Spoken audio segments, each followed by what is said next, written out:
Minister Vivian Balakrishnan.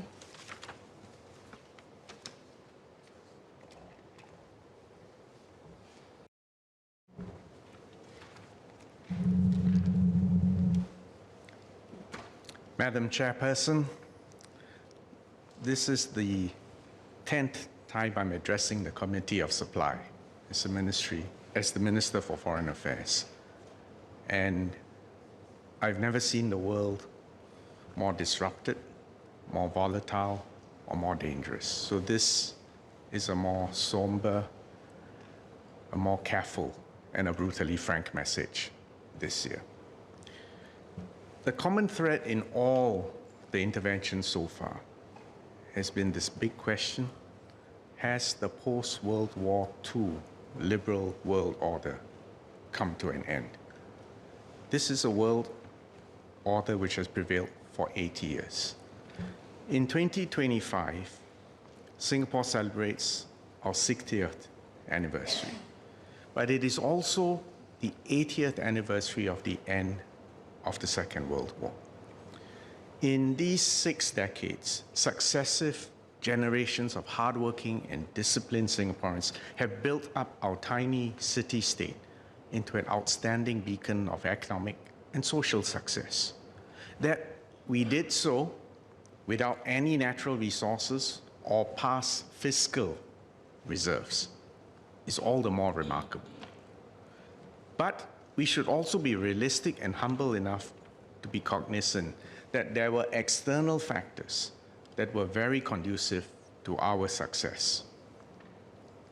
The post-World War liberal world order was characterized by, first, the proliferation and the rise of free trade and global supply chains and multinational enterprises. Second, the establishment of multilateral institutions, the United Nations, the International Monetary Fund, the World Bank, the WTO for trade, WHO for health. Third, the development of international law and the treaties to protect the global commons, including, for instance, the United Nations Convention on the Law of the Sea, the Paris Agreement on Climate Change, the BBNJ, the Treaty for Biodiversity Beyond National Jurisdictions.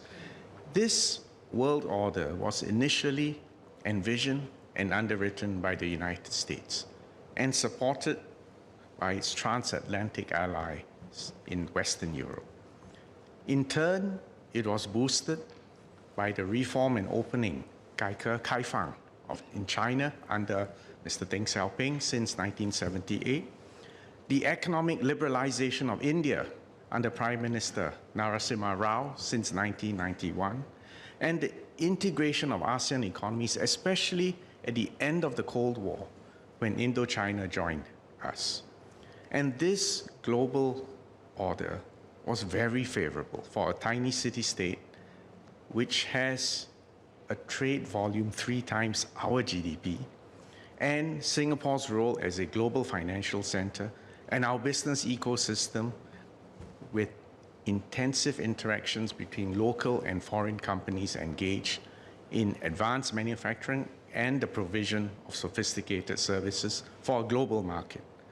In a sense, the point I'm making is that Singapore enjoyed the best of many worlds, and we were able to go to fire on all cylinders. Unfortunately, the world is now shifting from unipolarity to multipolarity, from free trade to protectionism, from multilateralism to unilateralism, from globalisation to hyper-nationalism, from openness to xenophobia, from optimism to anxiety. And this is a global change, not just in one place. The big powers are taking a narrower view of their national interests, and they're adopting a more transactional, and frankly, sometimes even a more coercive approach. And because there is a lack of strategic trust between the big powers, each of them has deep anxiety to stay ahead of each other. These profound shifts have ushered in an era of sharper rivalry, autarky, and the fracturing of global supply chains. Countries have turned inwards, ostensibly in the name of national security, resilience, and de-risking, in order to secure their individual interests in this turbulent environment. This is not merely a sudden temporary change in diplomatic weather. This is geostrategic climate change. A new world order is taking shape and characterized by profound unpredictability, instability, and volatility. The question then is, what does this portend for us in Singapore? This is a question which is on all your minds. There are three broad sets of implications for Singapore. First, on the economic front. The United States, for a very long time, was the main advocate for freer trade globally. Post-World War II, the United States had a disproportionate share of global GDP at 40%. Today, the US share of global GDP has declined to around 26%, although in absolute nominal terms, its GDP has grown tremendously. It is a completely understandable political question for the domestic American voter to say, why should the United States continue to unilaterally underwrite this liberal world order, which in fact has brought peace and prosperity for so many other countries around the world?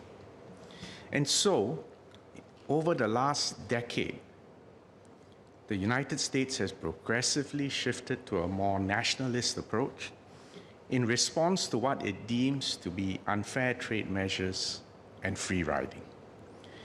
The new US administration clearly sees tariffs as a means to address non-trade related policy objectives, including national security, local job creation, more resilient supply chains, and bargaining leverage. Other major countries are also using similar restrictions on trade more frequently and not always confining themselves to trade-related issues. Tariffs are being applied to partners, to competitors, and to adversaries alike. The US has announced tariffs on Canada, Mexico, and China, and in turn, these countries have also signaled retaliatory measures. Tit-for-tat tariffs by other countries can easily escalate into a global trade war. Singapore, so far, has not been targeted directly. But even if we are not, we will still be affected. These tariffs will have a major impact on the volume and the pattern of world trade and significantly affect us, the first level as a transshipment hub, and with all the other global services that we provide the world. There will be supply chain disruptions, there will be more volatile prices, and it is worth remembering, if you cast your mind back to the 1930s, the Great Depression, retaliatory beggar thy neighbor policies in fact slowed growth everywhere. So we need to be prepared for this. But the problems go beyond just trade and tariffs, because in fact there are also implications on the global financial system and the way frontier technology, which some of you have referred to, is being developed, is being shared, and is being exploited. In a sense, all these levers, tariffs, financial systems, and technology, may be weaponized.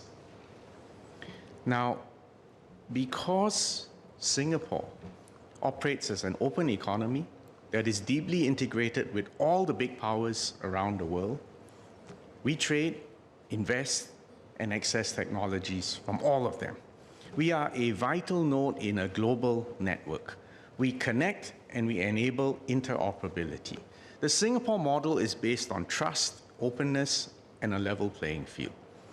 We allow companies from all over the world to operate here as long as they play by the rules. And that is how Singapore has survived and thrived for 6 decades.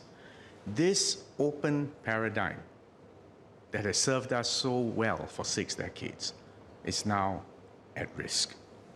Unfortunately, technology has become a focal point for strategic contestation between the big powers. And as countries bid to stay ahead, several have imposed restrictions and export controls on semiconductor chips, critical minerals, and on data. For instance, the US AI diffusion rule, although not yet finalized and is still subject to changes, but this rule essentially will limit the export of advanced chips that are essential for AI.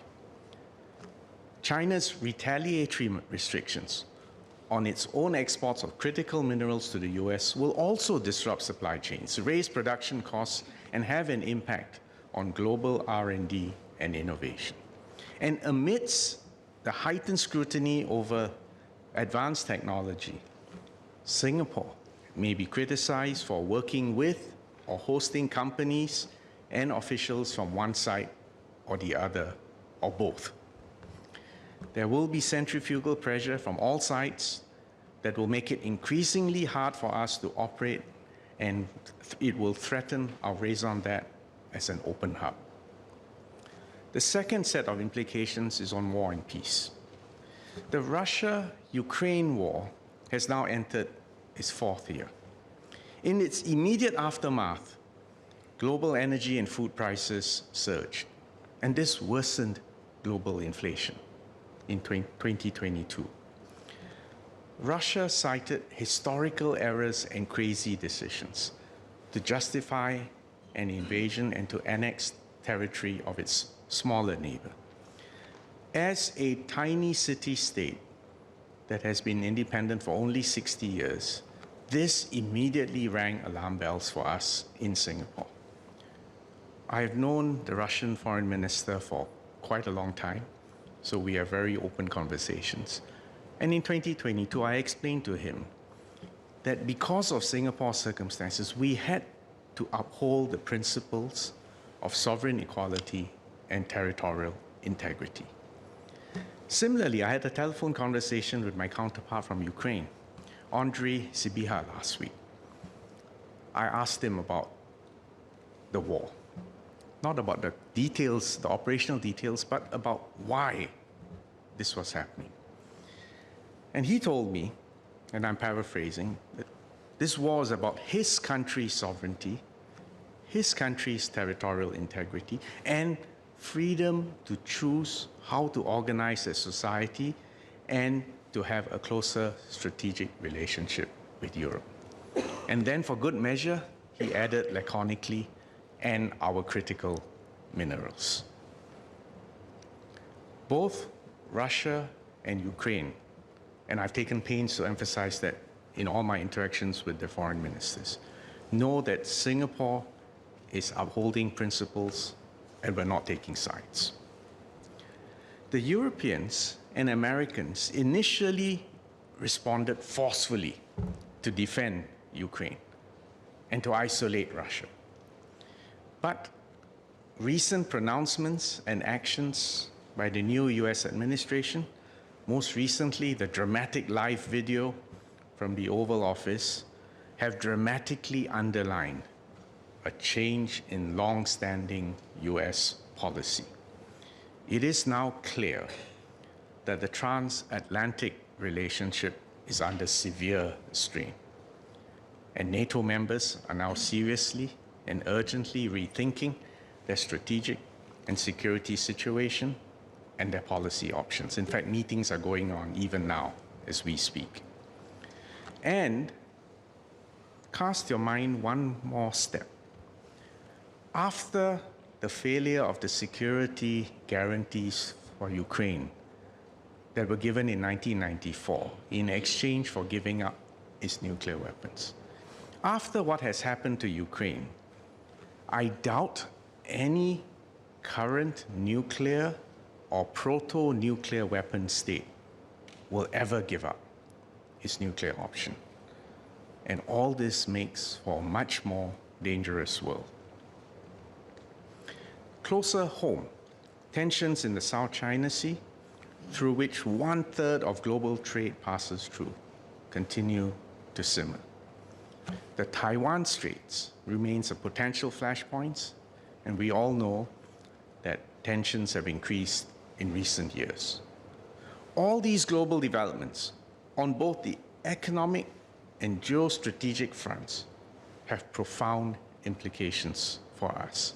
The rules-based international order that has prevailed for 80 years is at risk of degenerating into the law of the jungle where might makes right. International law, the UN Charter, the principles of sovereign equality, political independence, and territorial integrity have all been severely eroded.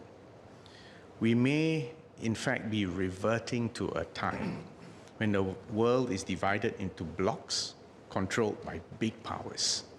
And by definition, this must mean the loss of choice and autonomy for small states. I recall a speech that Mr. Lee Kuan Yew gave back in 1973 in the Commonwealth Heads of Government meeting. He referred to an old African proverb that when elephants fight, the grass suffers. But he added one additional line, and when elephants make love, it is disastrous. I won't go through the powerful imagery, but the point is, when big powers are on the move, for whatever reason, it is a dangerous time for the rest of us. Third implication, our ability to respond collectively to global threats and to safeguard the global commons has been significantly impaired. The collective commitment to international institutions like the World Trade Organization, the World Health Organization, as well as compliance with international treaties like the UN Framework Convention on Climate Change and Paris Agreement that resulted from it, are all waning. Imagine, is the world today in a better state to deal with another pandemic, given a severely weakened WHO? And how are we going to respond to climate change if we don't have the institutions and the processes to protect the global commons? Now let's return back to Singapore again. Our foreign policy begins at home, and it must always be a balance between realism and idealism. It means we must have no illusions about our place in the world. But small as we are, for 60 years, we have refused to adopt a fatalistic posture. We have insisted on agency to build our strength, to protect our sovereignty, maintain our relevance, to create political and economic space for ourselves. We strive to be useful, but not to be made use of.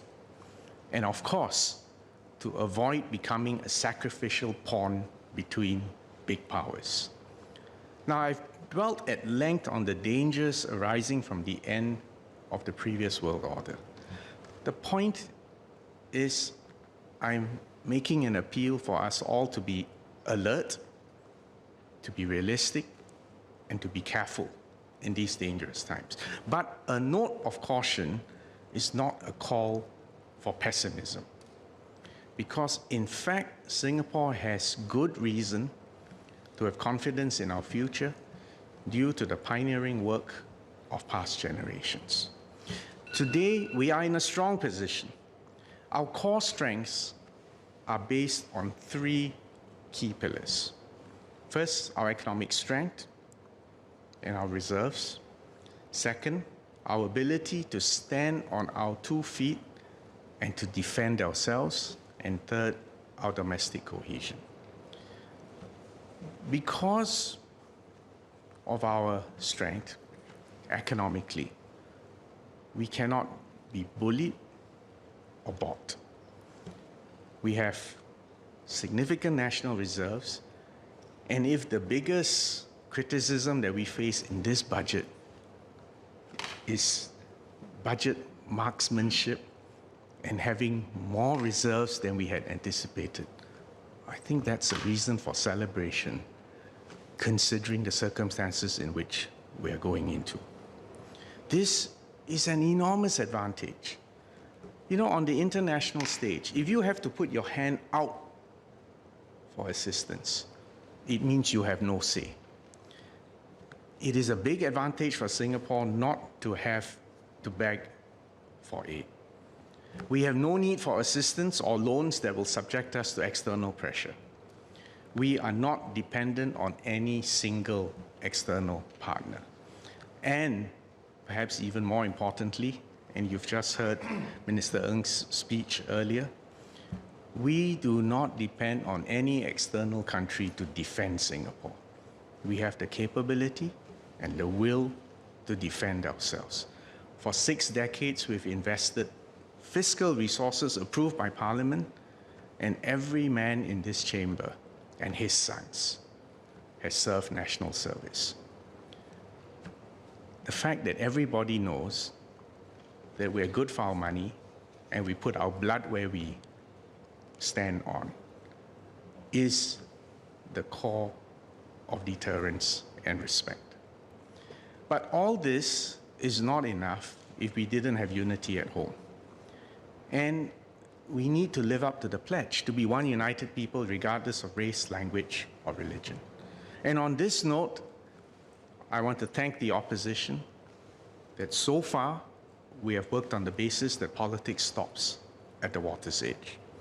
And our diplomacy works because we have painstakingly forged and maintained domestic consensus on our core long-term interests and foreign policy priorities. Now, our diversity in Singapore does mean that from time to time, Singaporeans will have different views on developments around the world. And we have to provide space for this diversity to be expressed, but without letting it become a means to divide us as a country. A clear example is the disaster in Gaza. It is a deeply emotional issue. And many Singaporeans feel very deeply about this, have expressed a range of emotions, and sometimes even conflicting emotions on this point. But let me be clear. When we make our foreign policy decisions, we do so on the basis of national interests. The attack by Hamas on the 7th of October 2023 was an act of terror. No ifs, buts, root causes, justifications. And the reason why we have to be so categorical is because if Singapore was ever attacked in this way, and the risks are not zero, but if Singapore was ever attacked in this way, we too would certainly exercise our right of self-defense to the full. And it is why that in the aftermath of that attack, we had strongly reaffirmed the right to self-defense. You see, in the case of both Ukraine and Hamas, we took positions for our own sake, for our own national interests, and not because we were taking sides. At the same time, that right of self-defense must be consistent with international law, humanitarian law, and the Geneva Conventions. And that's why we told Israel directly and personally that Israel's military response has gone too far. And we say all this because it is in our national interests for international law to be upheld and not to be flouted. Singapore's long-standing position on the Israeli-Palestinian issue is that the only path to a just, durable, and comprehensive peace is a negotiated two-state solution. And we have consistently supported the right of the Palestinian people to a homeland of their own since the 60s, in fact, since we became independent. To this end, we will continue to support the Palestinian Authority to build a capacity and to prepare for eventual statehood. And we do so through our enhanced technical assistance package. But that's not enough, because we all do feel deep sympathy for the immense suffering of the civilians. And thus far, Singapore and Singaporeans have contributed 7 tranches of aid and monetary donations to Gaza worth over $19 million. And we will do more. And funds are being collected even now in this month, the holy month of Ramadan. And I thank Singaporeans for their generosity. And you heard Minister Ng explain that we make the extra effort to deliver these supplies through the RSAF. It is crucial, therefore, that we stay united and keep being able to adopt this collective, constructive approach, even when we have different views to events and tragedies far from our shores. And the reason, a deeper reason why we need to do this is because, in fact, if conflict broke out nearer us in Asia, it will have not only even greater emotional resonance, it will have a larger economic impact. And it will also elicit a range of reactions from our people, and it will be even harder to manage. It's also worth remembering that there will always be external actors who will try to influence the views of our people and take advantage of our diversity. In fact, long before the onset of kinetic action, we must expect gray zone tactics to be used to divide and polarize our people. And so we must be prepared. We can have different views, but we will stay united and we will close ranks on issues of national interest so that we can ultimately secure what's best for Singapore. Let me turn now to the question of how are we going to conduct our foreign policy in these tumultuous times? How are we going to engage the world and our partners in this rapidly changing landscape, given that we're not sure where the next conflict or consummation of a condominium between big powers will occur? And as Eng Hen put a very stark reminder, if anyone says they know exactly what's going to happen next, that shows a very dangerous delusion. You don't know what is going to happen next, but you know that we are living in dangerous times. So, fundamentally, our foreign policy must continue to be anchored by long-standing principles that have kept us afloat for 6 decades, even whilst we make tactical adjustments or even strategic adjustments to our approach. We must maintain an omni-directional, a balance, and a constructive engagement with all partners. Yes, I know it's going to be more difficult when they're quarreling with each other, but in fact, all the more important, we have to work at it. So, Ms. Mark Lee, Henry Quek, Vikram Nair, Po Lee San have asked how we can continue to build on our honest and constructive relations with the US and China amidst their rivalry. I believe it is crucial that we maintain our ties with both countries, given our significant equities with both. The United States is the largest foreign investor in Singapore, by far. It is our top trading partner in services. It is our 3rd largest trading partner in goods. And on the defense front, Minister Ng has already explained to you how we are the United States' only major security cooperation partner, and we have a mutually beneficial relationship. Meanwhile, China is our top trading partner in goods. Many of our companies are invested in China. In fact, according to China's statistics, Singapore is their largest foreign investor. And of course, we have strong people-to-people ties, historical and cultural ties. Both the US and China are also at the frontier of many leading technologies, whether it be AI, biotechnology, or green energy. And we must be able to continue with to work with both of them and ensure that our relations are mutually beneficial. We will never be the largest trading or strategic partner to either China or the US, basically because we're a small country. But we can be amongst their most reliable and consistent partners. And that is valuable. and appreciated by both of them.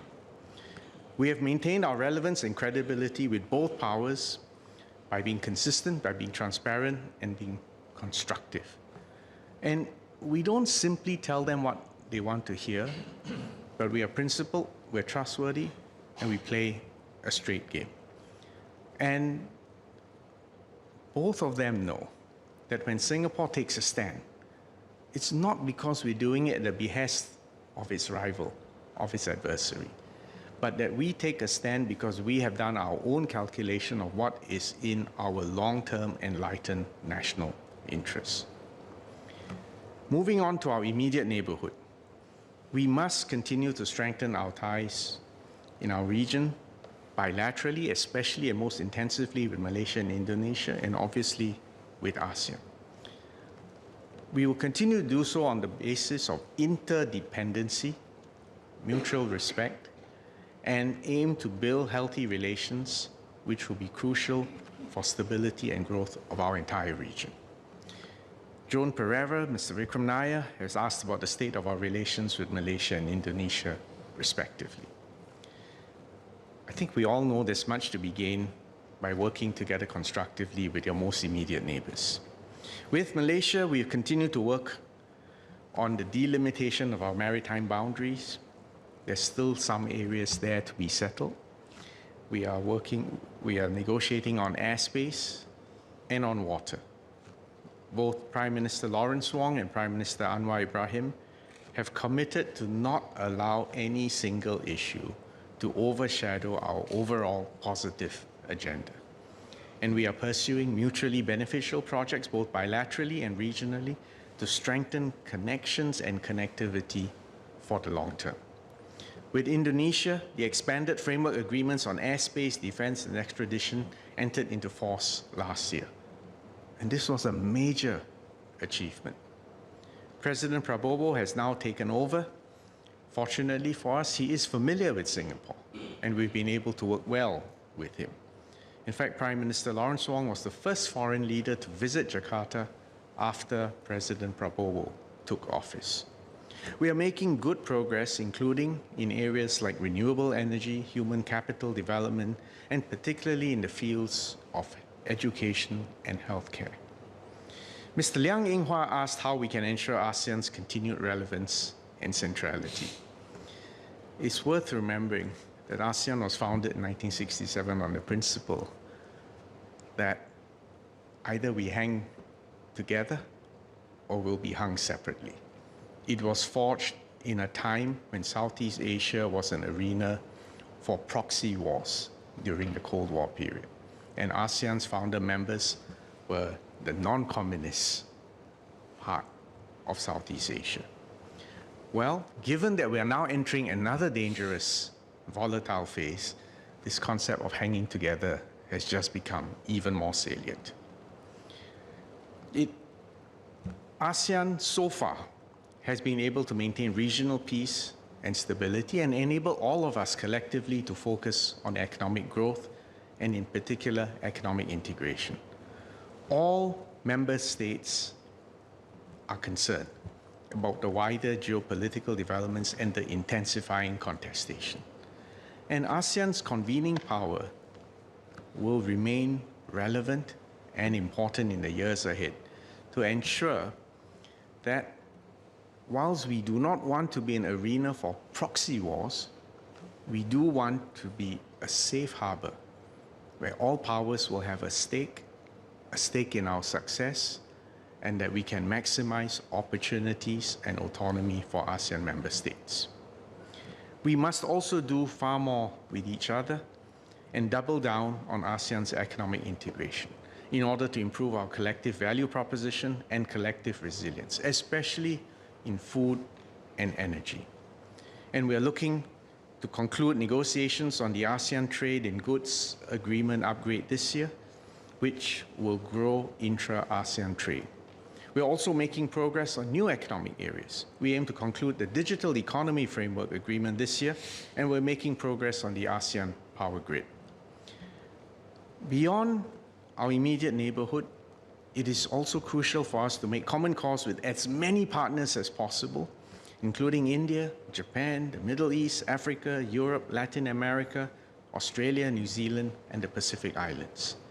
And we have built, and I can say my diplomats have worked very hard to expand our network of overlapping circles of friends. We already have an extensive network of 27 free trade agreements that cover 90% of our trade. And my counterparts from some of these other countries have shared that they too are concerned about the impact of increasing contestation and rising protectionism. They too prefer a world that is open and committed to trade.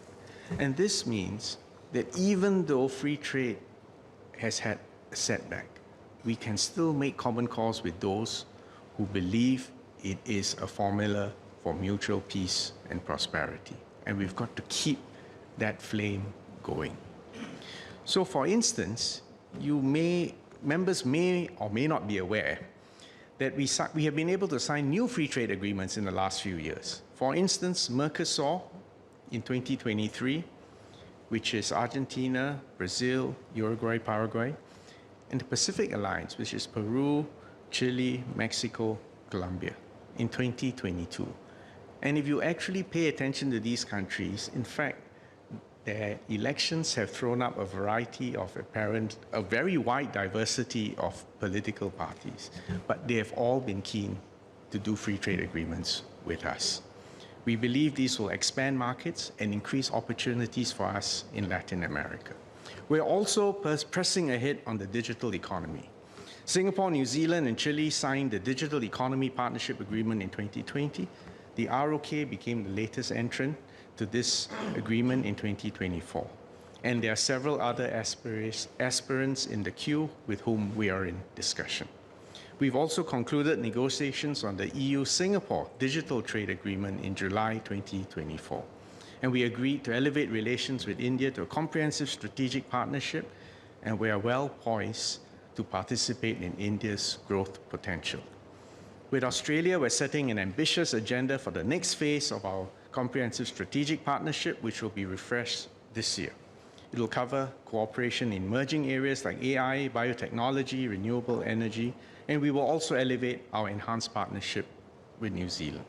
We will continue to work closely with Japan, who remains committed to the CPTPP and to closer economic ties. And with the Republic of Korea, we're working to upgrade relations to a strategic partnership later this year. We have also upgraded relations with the UK and Germany to strategic partnerships, and we are working to enhance relations with France to a comprehensive strategic partnership. Our relations with the Gulf are also robust. This year, we signed an MOU establishing a strategic partnership council with Saudi Arabia, and last October, we had 8 MOUs with the United Arab Emirates in social development, leadership potential development, AI, civilian, nuclear energy. And we're also stepping up engagement of Africa, a center of growth for the future. So as you can see, we have been working very hard on this strong, wide network of partners with whom we can trade, invest, do business with, and engage in constructive partnerships on these emerging issues. Not bad considering the zeitgeist of our times. At the UN, we continue to be a staunch advocate for multilateralism, for adherence to international law, for the importance of the UN Charter. And this system is vital for countries big and small in order for us to have a chance to compete on a level playing field. Mr. Chong Kee-hyong, Mr. Mark Lee have asked about this. Singapore must and will remain a strong supporter of multilateralism. We will make common cause and we will stand up for this. This is why we established a Forum of Small States back in 1992, which now has 108 members. In fact, this is a majority of members of the UN. The Forum of Small States is a platform to foster closer cooperation, reinforce multilateralism, and support the developmental aspirations of small states. And we will continue to strengthen and improve the existing international architecture and ensure that it is fit for purpose. Our mantra is, it is better to reform than to risk a revolution that will destroy the old regime, the old order, the old arrangements completely, because the alternative is bad for small states. And that's why we welcome the adoption of the Pact of the Future, the Global Digital Compact, the Declaration on Future Generations at the Summit for the Future in 2024. And this was a significant milestone for the international community. It demonstrated that the UN is still, from time to time, against great difficulty, able to arrive at consensus and able to advance the agenda for collective good. International law is also important for us, and the United Nations Convention of the Law of the Sea provides the legal framework that ensures that freedom of navigation and overflight is a right and not exercised only by the grace of any resident big power. Without UNCLOS and the right of transit passage, Singapore would effectively be sea-locked. So it is a crucial plank of international law for Singapore. Despite the challenges, with patient and skillful diplomacy, the point I'm trying to make, it is still possible to arrive at international agreements by consensus. Another recent example was the adoption of the Treaty on Biodiversity Beyond National Jurisdiction.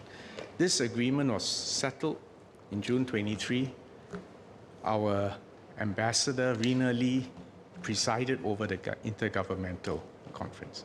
And again, she very skillfully managed to bring all parties together, arrive at the treaty by consensus. She's done incredibly well. We are nominating her for the International Court of Justice elections due in November 26, and I hope all members will support this nomination as well.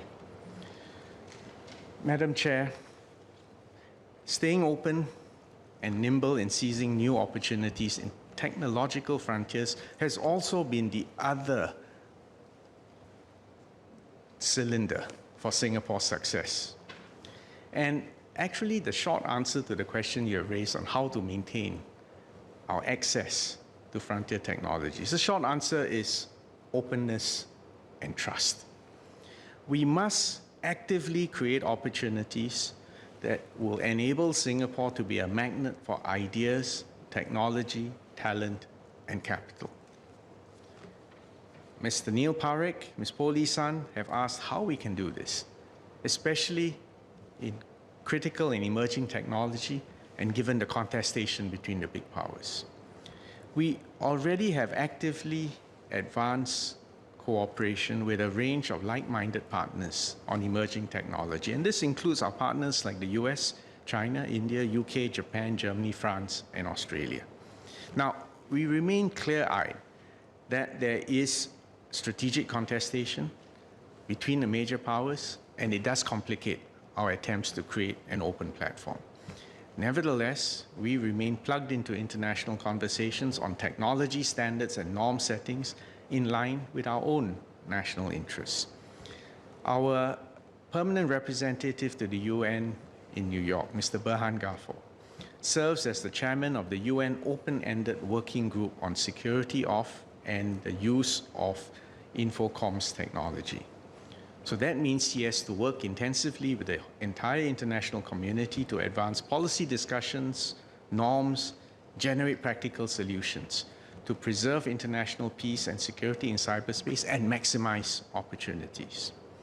You can imagine that during a time of fractures, to be able to engage all parties and to make progress, no matter how difficult it is a major achievement, and he deserves full credit for it. Domestically, our strong rule of law and trust in our system will be crucial if we want to be able to attract and retain technology, and I need to emphasize talent from all over the world. Singapore cannot afford to exclude anyone, any technology, any company with access to frontier ideas, frontier technologies. And for that, I also need to make an appeal. Of course, we will prioritize the interests of Singaporeans. But if we are going To seize the opportunity in frontier technologies, we need to be prepared to complement the Singaporean team, the Singaporean workforce, in order to gain access to ideas and technology. But having said that, everyone who comes here and any company operating here, wherever you're from, will have to play by the rules. So I think 2 weeks ago, I explained we will take firm action and move decisively against errant individuals and companies that flout our domestic laws. We do not condone companies taking advantage of their association with us to engage in evasive, deceptive, or dubious business practices for short-term commercial advantages, because that actually sullies and takes unfair advantage of Singapore's reputation. So you may read in the coming days news on certain developments on this front, but I need you to understand that we are doing so to protect our standing as a trusted open hub, painstakingly built up over decades. This is how we have kept ourselves an attractive destination for leading companies with technology from all over the world. We must remain open to top talent, and as I said just now, to complement Team Singapore, because then we can take maximal advantage of the opportunities which are emerging in this world that is unfolding in front of us. So let me conclude. We are at the end of an era. There's no doubt about that. And the most dangerous phase is when one world order is being replaced by a new world order. The interregnum is likely to be chaotic, difficult, dangerous, and tumultuous. Singapore and Singaporeans, every one of us will need to be realistic, to be careful, and to be nimble. But the point is, we do have strengths, and there are opportunities ahead. We must stay principled, calm, confident, and continue to be relevant, to be useful, to be an honest broker. And we need the support and unity of all Singaporeans, all of you inside this house and Singaporeans outside the Parliament, to forge an unbreakable unity in the midst of great tumult and volatility. And if we can do so, then we can face the future with confidence, and Singapore will emerge stronger. I want to end by thanking all of you for your unstinting support for the work of all our diplomats who have been working so hard all over the world. Thank you all very much.